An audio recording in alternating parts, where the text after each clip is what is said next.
So only in the third dimension exists the concept of past, present, and future. But when you add a fourth vision of that, you have eternity, because there is a fourth line that connects past, present, and future. It's very difficult to understand the fourth dimension from the third dimension. The only way is a dream. When you dream, things happen without time, without space. Sometimes you just turn around and you are in a different country, in a different place, and in a different time, with a different body. So the fourth dimension is like that all the time.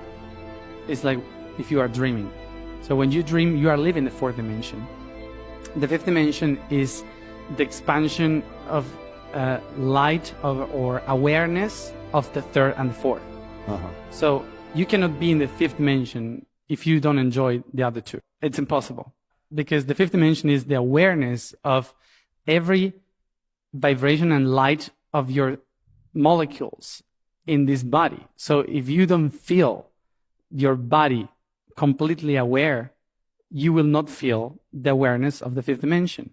That's why enlightenment is not going to the sky, is to shine. To go to the fifth dimension, you have to shine from the third, and to understand every possibility that you have in the fourth.